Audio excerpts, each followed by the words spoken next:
Good morning dear student. आइए फिर से एक बार एमएलएस क्लासेज में हम लोग प्रश्नावली 2.3 क्लास 10th का बहुपद देखते हैं।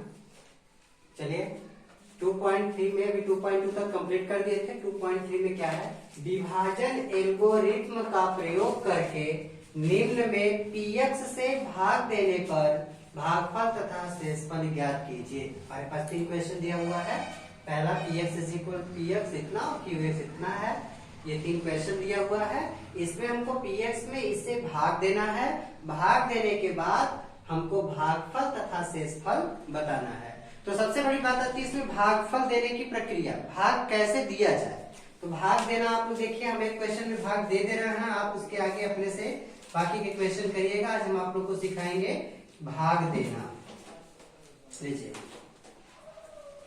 ये है आपका क्वेश्चन। देखिए भाग देते वक्त सबसे पहले हम क्या करते हैं कि हमारे पास ये जो पहला टॉप पद देख रहे हैं ना, ये सबसे पहला पद जो बड़ा घात का होता है, हमें इसको इक्वल, इसमें से हम कितने का गुणा कर दें कि इसके इक्वल हो जाए और फिर इसको हम कैंसिल कर सके। सिर्फ एक पद को लेकर के चलते हैं। जैसे हम देख पा रहे हैं हमारे पास यहाँ एक्स क्यूब चाहिए और हमारे पास कितना है, एक्स स्क्वायर है। एक्स स्क्वायर है और इसको इक्वल करने के लिए कितने एक्स की कमी है, एक्स के पावर 1 की कमी है। तो हम एक्स के पावर 1 को ले लेंगे और जिसको हम लेते हैं इक्वल करने के लिए, यही हमारा भागफल में लिखा जाता है। तो चलिए देखिए, जैसे हम एक्स का गुणा हम एक्स स्क्वायर में किए तो हमको चाहिए था एक्स क्यूब, और एक्स क्यूब हम ले लिए, मल्टीप्लाई किए तो यहाँ से एक्स क्यूब हमको मिल गया। ये काम तो सिर्फ पहले पद को गायब करने के लिए ऐसा कर रहे थे। अब यहीं से हमको एक चीज मिल जाता है कि इस यक्स का गुणा फिर हम -2 के साथ भी करते हैं। करने के बाद क्या प्राप्त होता है, -2 में अगर उसी यक्स का गुणा करें तो -2x पाते हैं। अब इस 2x वाले को ध्यान दीजिएगा, कहाँ लिखेंगे ये बात आती है। एक्स क्यूब वाले को एक्स क्यूब के नीचे तो लिख दिए, लेकिन -2x को कहाँ लिखेंगे। तो ध्यान दीजिएगा, x के घात यदि 1 है तो हम अपने क्वेश्चन में देखेंगे जहां पे x के घात 1 यानी समान घात वाले के पास लिखते हैं। जैसे हमारे पास यहाँ 5x है तो x के पावर 1 यहाँ है तो उसके नीचे हम -2x को लिख देंगे। ठीक है, लिखने के बाद फिर इसको हम क्या करते हैं, माइनस करते हैं। जैसे कि आप लोग भाग देते होंगे तो उसमें माइनस करते होंगे, तो वैसे इसमें भी माइनस करना है। तो जो प्लस चिन्ह देख रहे हैं यहाँ पे, जो भी कोई भी सिंबल नहीं दिख रहा है तो यहाँ पे प्लस ऑलरेडी है, फिर उसके नीचे माइनस कर देंगे। जो माइनस है उसके नीचे ऑलरेडी प्लस कर देंगे। इस तरीके से हम देख पा रहे हैं कि एक्स क्यूब से एक्स क्यूब हमारा माइनस हो गया। फिर बहुपद को जब भी लिखते हैं बड़े घात को पहले, फिर उसके यानी आरोही क्रम, घातों का आरोही क्रम बना करके हम लिखते हैं बहुपद को। तो इसके लिए हम -3x स्क्वायर को पहले लिखेंगे और फिर 5x में 2x को प्लस किए तो कितना हो गया, 7x -3। अब अगला टारगेट हमारा है, अगला टारगेट माइनस पहले पद को लेके चलेंगे, -3x स्क्वायर को गायब करना है। जबकि हम देख पा रहे हैं हमारे पास x स्क्वायर तो है लेकिन -3 नहीं है। तो जितने की कमी होती है उतने का हम यहाँ से गुणा करते हैं। नीचे -3 की कमी थी, -3 का हम गुणा कर दिए एक्स स्क्वायर में, तो कितना हुआ, -3x स्क्वायर। -3 का गुणा एक्स स्क्वायर में करेंगे तो -3x स्क्वायर आ जाएगा। इस -3x स्क्वायर को इसके नीचे लिख दिए। अब इसी -3 का गुणा फिर हम किसके साथ करेंगे, -2 के साथ, क्योंकि जिस सभी पदों में करते हैं तो हो जाएगा +6। और उस 6 को कहाँ लिखेंगे, कांस्टेंट के नीचे कांस्टेंट, अंक के नीचे अंक को लिखेंगे। तो यहाँ पे लिखेंगे हम +6 और फिर नीचे के चिन्ह को बदल देंगे, माइनस है तो प्लस, प्लस है तो माइनस। ठीक, व्युत्क्रम वाला चिन्ह लगाते हैं और इसके बाद देखिए ये कैंसिल हो रहा है, 7x को उतार लिए, 6 और 3 मिलकर हो गया 9। अब हम 7x लाना है। क्या हमारे पास यहाँ ये तो बड़ा घात है, ये छोटा हो गया, तो ऑलरेडी भागफल जब भाज्य से भाजक से हम भाग देते हैं भाज्य में, तो भाजक से छोटा यदि आ जाए मान तो हम कहते हैं यही हमारा शेषफल हो जाता है। तो भाग देने की प्रक्रिया देख पा रहे हैं। क्वेश्चन कह रहा था विभाजन एल्गोरिथ्म का प्रयोग करके। विभाजन एल्गोरिथ्म का मतलब क्या होता है, स्टेप बाय स्टेप, एक स्टेप 2 स्टेप। देखिए हमारे क्वेश्चन में एक स्टेप में यहाँ क्वेश्चन सॉल्व हुआ, दूसरा स्टेप में यहाँ क्वेश्चन सॉल्व हुआ। यही स्टेप को तो हम विभाजन एल्गोरिथ्म बोलते हैं। यानी भाग देने की प्रक्रिया को हम जैसे ही उसको कई भागों में स्टेप बाय स्टेप कर देते हैं तो यही हमारा एल्गोरिथ्म बन जाता है। देख पा रहे हैं। अब यहाँ से क्या हो जाता है कि क्वेश्चन पूछा था भागफल तथा शेषफल। तो भागफल देखिए हमारा कितना प्राप्त हुआ, भागफल प्राप्त हुआ कितना, x -3, और शेषफल भागफल इसको बोलते हैं, और शेषफल हमारा ये है, शेषफल 7x माइनस 9। देख पा रहे हैं? तो इस तरीके से आपको भाग देने की प्रक्रिया है, आप भाग इस प्रकार देते हैं।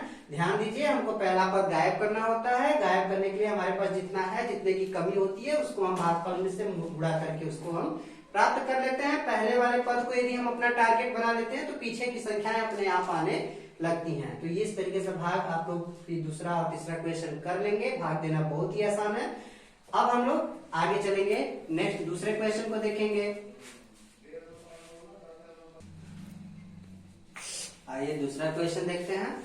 पहले बहुपद से दूसरे बहुपद को भाग करके जांच कीजिए कि क्या प्रथम बहुपद द्वितीय बहुपद का एक गुणनखंड है। ये जांच करना, हमारे पास क्वेश्चन कुछ दिया हुआ है। देखिए, एक बहुपद t² - 3 है, दूसरा बहुपद ये है, 4 घाती बहुपद है। यहाँ पे एक द्विघाती बहुपद और यहाँ पे 4 घाती बहुपद, यहाँ पे त्रिघाती बहुपद, यहाँ पे 5 घाती बहुपद। ऐसे 2-3 क्वेश्चन दिए हुए हैं। बताना है क्या पहले बहुपद से दूसरे बहुपद में हम भाग देते हैं।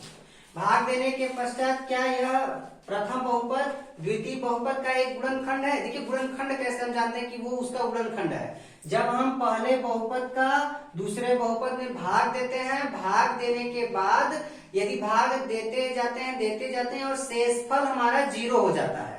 ध्यान दीजिएगा, जब शेषफल 0 हो जाता है तो कहते हैं कि यह गुणनखंड है।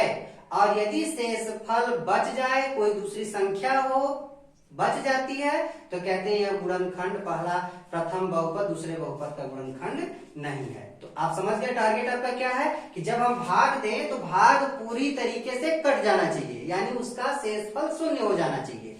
यही आपका टारगेट है। तो उस तरीके से भाग दे करके आप भाग देने की जो प्रक्रिया है आप उसी तरीके से भाग देंगे जिससे पहला क्वेश्चन हम कर रहे हैं। बाकी आप लोग अपने से करिएगा। 2t4 plus 3t³ minus 2t² minus 9t plus 2 में हम भाग देते हैं t² - 3 से। और भाग देने की प्रक्रिया आप जानते हैं कि पहले वाले पद को हमको क्या करना होता है, गायब करना है। हमको गायब करने के लिए हमारे पास सिर्फ t² है पहले पद में। कितने की कमी है, हमको 2 चाहिए, तो पहले 2 से गुणा कर दें। देखिए 2t² हुआ। इसके बाद हमको फिर क्या चाहिए, अभी तो कम है, 4 घात चाहिए, 2 घात कम है, तो यहाँ पे 2 घात से और गुणा कर दें, तो यहाँ पे कितना हो जाता है 2 2 4 घात, यानी हमको कितने का गुणा करना पड़ा इस t² में 2t² से। यहाँ पे कितना ले लेता 2t², तो क्या आ गया 2t⁴ आ गया। देख पा रहे हैं, पहले क्वेश्चन में जब हल कर भाग देते हैं तो पहले पद को गायब करने को टारगेट बनाते हैं। टारगेट हमारा सेट और हमारा वो चीज आ गया। अब आगे की जो प्रक्रिया शेष बचती है उसको आगे उस तरीके से क्रम से लिख देते हैं। जैसे इसका मल्टीप्लाई हम -3 के साथ करेंगे तो 3 दूना का 6, -3 का गुणा 2t² के साथ करेंगे तो -6t² आएगा। और t² को t² घात के नीचे लिख देंगे। देखिए t² घात कहाँ है, यहाँ -2t² के नीचे लिखेंगे -6t², क्योंकि समान घात के नीचे ही जो पद आता है उसी को लिखते हैं ऐसा। इसके बाद फिर हम देख पा रहे हैं कि इसको माइनस करना है, प्लस है तो माइनस, माइनस है तो प्लस, और ये पद हमारा कैंसिल। हम काट करके कैंसिल कर दे रहे हैं, आप उसको काट करके नहीं, बिना काटे भी कैंसिल दिखा सकते हैं उसके जगह पे। फिर ये 3t³ जो बड़ा घात है, यहाँ 6 प्लस और यहाँ माइनस, प्लस माइनस माइनस होता है, 6 में से 2 गया तो 4, जबकि सिंबल बड़ा है प्लस का, तो यहाँ पे प्लस का चिन्ह लेंगे। 4t² - 9t plus 2। अब अगला टारगेट 3t³ को गायब करना है। हमारे पास केवल t² है, कितने की कमी है 3t की कमी है, तो यहाँ पे हम 3t ले लें। चिन्ह भी प्लस है, प्लस चिन्ह लिए हैं। आ गया 3t³, इसको हम नोट कर लें अपने पहले पद के पास, क्योंकि जो गायब करना था वो तो उनको मिल गया, जितने की कमी थी उतना हम यहाँ से ले लिए। अब इस 3t का गुणा -3 के साथ करेंगे तो -3t हो जाएगा -9t, और t को हम t वाले के पास यहाँ लिखेंगे -9t। देख पा रहे हैं, नीचे का निशान बदल दें, माइनस माइनस है तो प्लस, ये भी कैंसिल और ये भी कैंसिल, प्लस माइनस चिन्ह, यानी आपको हम 5 रुपए दे करके फिर -5 रुपए हम आपसे ले लें, मेरे देने का कोई मतलब 0, तो उस तरीके से ये 0 हो गया। अब 4t² जो है उसको नीचे की तरफ उतार लें, ठीक है, फिर क्या करते हैं, भाग दे अगला, इसको गायब करने के लिए, तो क्या आएगा यहां से, प्लस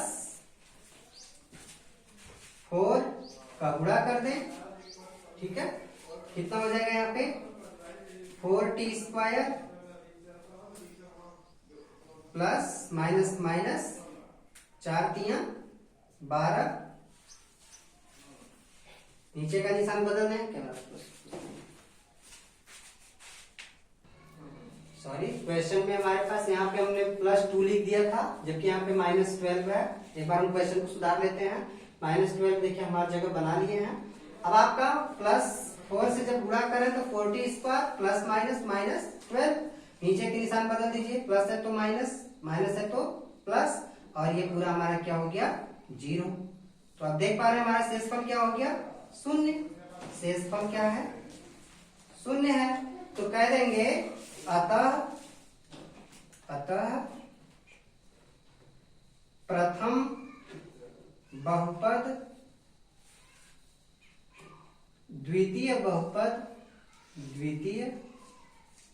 बहुपद का एक गुणनखंड है,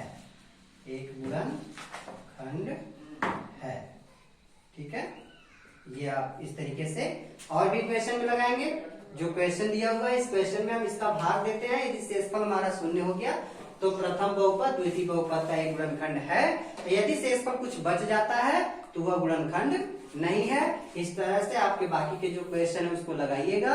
अगला क्वेश्चन फिर हम अगले प्रश्नावली में पार्ट 2, इसी को हम 2.3 को पार्ट 1 कर दे रहे हैं। आप अगला वीडियो देखना चाहें इसके आगे का क्वेश्चन तो पार्ट 2 में देखिएगा, और बाकी के क्वेश्चन आप अपने से लगाएं। यदि ये समझ में आ गया हो हमारा क्वेश्चन और आपको लगाने में थोड़ा आसान महसूस हो रहा हो तो आप निश्चित तौर पे चैनल को लाइक, सब्सक्राइब और शेयर करिएगा ताकि सबको इसका लाभ प्राप्त हो सके।